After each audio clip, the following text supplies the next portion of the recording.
The sound of a gunshot echoed across the vast Montana prairie as Tessa Parker ducked behind her wagon, clutching her rifle with trembling hands. The year was 1876, and she was alone, desperately alone, with 4 small children hiding inside the canvas-covered wagon and a band of outlaws circling like vultures around her homestead. "Come out, little lady," a gruff voice called. "We just want your horses and whatever valuables you got. Don't make this harder than it needs to be." Tessa's heart hammered in her chest. 6 months ago, her husband had died of fever, leaving her alone with their 4 children on this unforgiving stretch of land. She'd managed thus far, but these men would take everything she had left. "I said come out," the voice grew angrier. Another shot rang out, but this one hadn't come from the outlaws. A man's voice, deep and commanding, called from somewhere beyond the wagon. "I suggest you boys ride on. The lady ain't alone anymore." 3 more shots followed in rapid succession, and Tessa heard horses whinnying and men cursing. The thunder of hoofbeats gradually faded as the outlaws retreated across the open prairie. Tessa kept her rifle raised as a lone figure approached on horseback. The setting sun silhouetted him tall and broad-shouldered atop a magnificent chestnut stallion. As he drew closer, she could make out his features: weathered skin, dark beard, and eyes the color of a summer storm. "You all right, madam?" he asked, dismounting with fluid grace. "Who are you?" Tessa demanded, rifle still aimed. He removed his hat, revealing thick chestnut hair. "Name's Caleb Anderson. Was passing through when I heard the commotion." His eyes drifted to the wagon. "You alone out here?" Before Tessa could answer, a small voice called from inside. "Mama." "Are the bad men gone?" Caleb's eyebrows raised slightly as not one, but 4 small faces appeared in the wagon opening. The oldest couldn't have been more than 6, the youngest barely walking. "I have 4 babies," she said, lowering her rifle slightly. The cowboy smiled, a warm, genuine smile that reached his eyes. "Then I'll hold the 5th in my arms while you tend to them." Tessa's brow furrowed in confusion until she glanced down and realized he was looking at her belly. The slight roundness there wasn't obvious to most, but this stranger had somehow noticed what she'd been hiding from the world. "You're observant, Mr. Anderson," she said, finally lowering her rifle completely. "Call me Caleb. And observation keeps a man alive out here." He gestured toward her homestead, a small cabin with a half-finished barn and fenced garden plot. "Looks like you could use some help getting that barn up before winter hits." Tessa straightened her spine. "We're managing just fine." Caleb nodded, respecting her pride. "I've no doubt. But those men might return with friends. I'd be obliged if you'd let me camp nearby for a few days, just until I'm sure they're gone for good." Tessa studied him. His clothes were worn but clean, his gun well maintained. He'd saved them without asking for anything in return. Still, she'd learned the hard way that kindness sometimes came with hidden costs. "One night," she conceded. "You can use the lean-to by the creek." The children had climbed down from the wagon now, the oldest boy standing protectively near his mother while the younger ones hid behind her skirts, peering curiously at the stranger. "These are my children," Tessa said. "James is 6, Emma is 4, the twins Michael and Martha are 2. Caleb crouched down to their level, his voice gentling. "Pleased to meet you all. That's a mighty fine horse you're drawing there, James." The boy clutched his wooden toy tighter but couldn't resist a small smile. "You hungry, Mr. Anderson?" Tessa asked, maternal instinct overriding caution. "Wouldn't turn down a hot meal if you're offering," he replied, "but I'll contribute to the pot." He reached into his saddlebag and produced a brace of rabbits. "Caught these this morning." That night, as the children slept soundly in their beds, Tessa sat by the fire with Caleb. She learned he'd been a Texas Ranger until 2 years ago, now working as a scout and occasional bounty hunter. He was heading north to help the railroad survey new routes. "How far along are you?" he asked quietly, nodding toward her midsection. "Almost 5 months," she admitted. "My husband Thomas never knew. He took sick suddenly with typhoid fever, was gone within a week." Caleb nodded solemnly. I'm sorry for your loss, Mrs. Parker. Thank you. She stared into the flames. The children keep me going. They need me to be strong. And you are, he said, his voice filled with genuine admiration. Not many could do what you're doing. The next morning, Tessa woke to the sound of hammering. She stepped outside to find Caleb already at work on her unfinished barn, his shirt clinging to his back with sweat despite the early hour. You don't need to do that, she called, walking toward him with a cup of coffee. He paused, wiping his brow. Figure I might as well make myself useful while I keep watch. This barn won't build itself.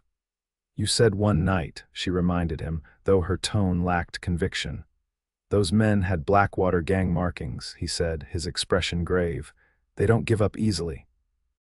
Let me stay a week, get this barn in shape, then I'll be on my way. She should have refused. A single woman with 4 children and another on the way couldn't afford rumors about a man staying on her property. But the half-built barn had haunted her for months, a reminder of Thomas's dreams left unfinished. 1 week, she agreed. 1 week turned into 2 as Caleb not only finished the barn but repaired the roof, reinforced the cabin walls against the coming winter, and helped bring in the last of the harvest from Tessa's struggling garden. The children, initially shy, now followed him like ducklings. James insisted on helping with the building, while Emma collected nails in her apron. Even the twins toddled after him, calling K-Yeb whenever he came into view. On a crisp autumn evening, as they sat on the porch watching the sunset paint the vast Montana sky, James crawled into Caleb's lap with a book. "Will you read to us?" the boy asked. "Pa used to read every night." Tessa started to intervene. The comparison to Thomas was too intimate, too painful, but Caleb had already opened the book. "I'd be honored," he said softly, and began to read. His deep voice brought the story to life, and Tessa found herself as mesmerized as her children. When he finished, the twins were asleep against his chest, and Emma was nodding off beside him. "I should put them to bed," Tessa said, rising awkwardly with her growing belly. "Let me help," Caleb offered, easily lifting both twins in his strong arms. Later, when the children were tucked in, Tessa found Caleb still on the porch, staring at the stars. "You're good with them," she said, joining him. "Have you children of your own somewhere?" A shadow crossed his face. "No, there was someone once, Caroline. We were to be married, but she took sick during a cholera outbreak. That was 5 years ago." "I'm sorry," Tessa said, understanding his loss as few could. "It was after that I joined the Rangers," he continued. "Needed something to pour myself into, but watching you with your little ones. It reminds me of what I once hoped for." Their eyes met in the moonlight, and Tessa felt something shift between them, a recognition, a possibility. The moment was broken by the sound of approaching horses. Caleb was on his feet instantly, gun drawn. "Get inside," he ordered, all warmth gone from his voice. "Bar the door and get your rifle ready." 3 riders approached the cabin, stopping a respectful distance away. Caleb stood on the porch, his stance making it clear he was prepared to defend the homestead. "That you, Anderson?" Called a familiar voice, Caleb relaxed slightly. "Marshal Davis, what brings you out this way?" The lead rider dismounted. "Been tracking the Blackwater gang, heard you had a run-in with them." 2 weeks back, Caleb confirmed. "They tried to rob Mrs. Parker here." Marshal Davis nodded to Tessa, who had emerged from the cabin with her rifle. "Madam, sorry to disturb your evening. Just wanted to let you know we caught up with that gang yesterday. They won't be troubling you again." Relief washed over Tessa. "Thank you, Marshal." After the lawman departed with promises to check in occasionally, Tessa turned to Caleb. "I suppose this means you'll be moving on now." He hesitated, studying her face in the moonlight. "That was the agreement," she nodded, fighting unexpected tears. The children would be devastated. And if she were honest with herself, so would she.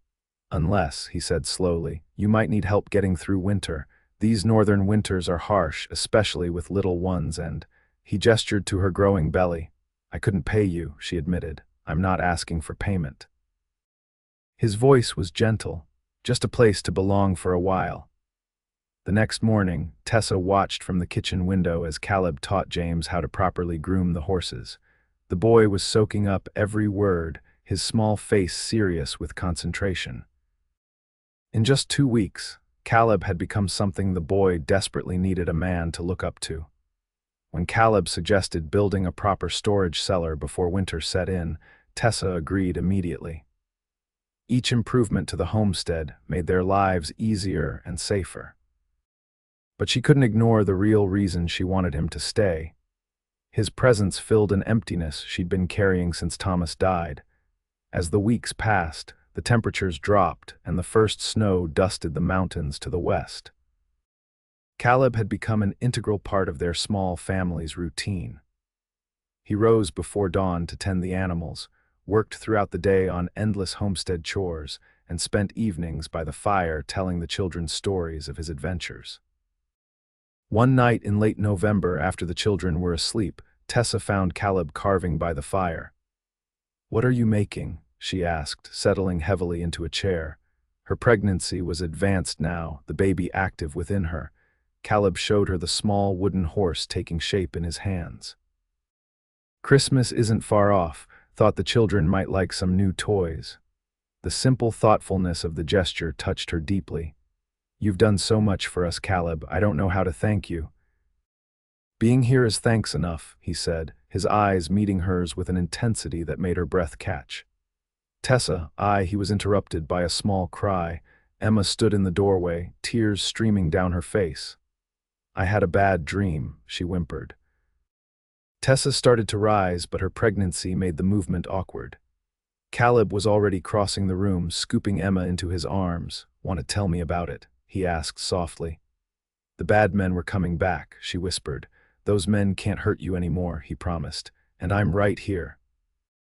"Will you stay forever?" Emma asked, her small hand touching his bearded cheek. Caleb glanced at Tessa, uncertainty in his eyes.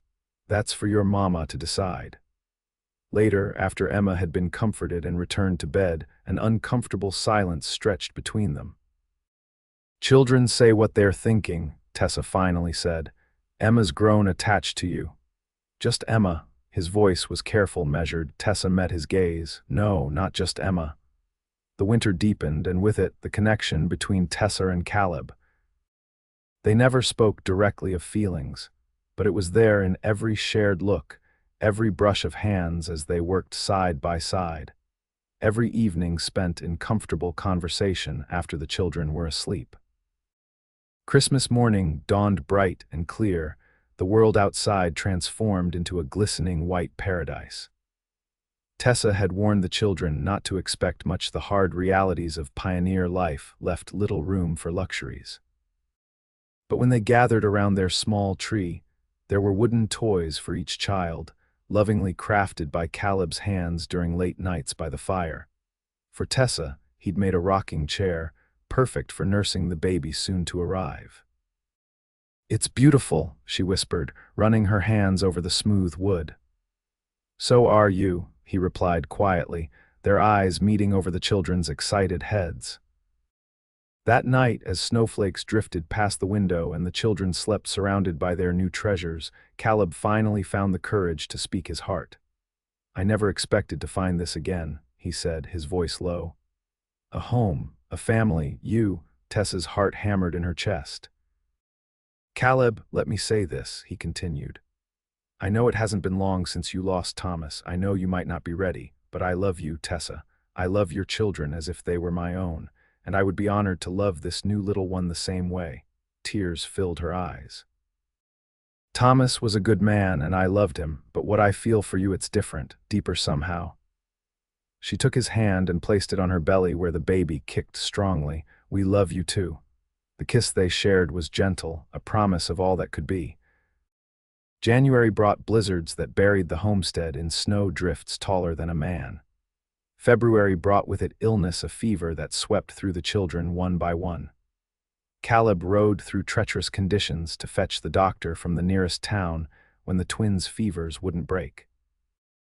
Through it all, their bond strengthened.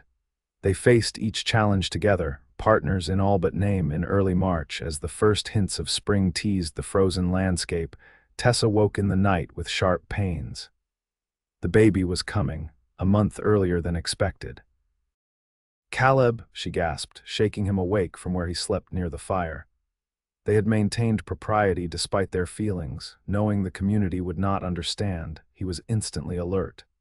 "The baby," she nodded, another contraction seizing her. "It's too early." Fear flashed in his eyes, but his voice remained calm. "I'll fetch Mrs. Wilson from the neighboring homestead. She's helped with births before. The children, I'll wake James first. He knows to keep the little ones in their room." The labor progressed quickly, too quickly for Caleb to return with help before the baby crowned.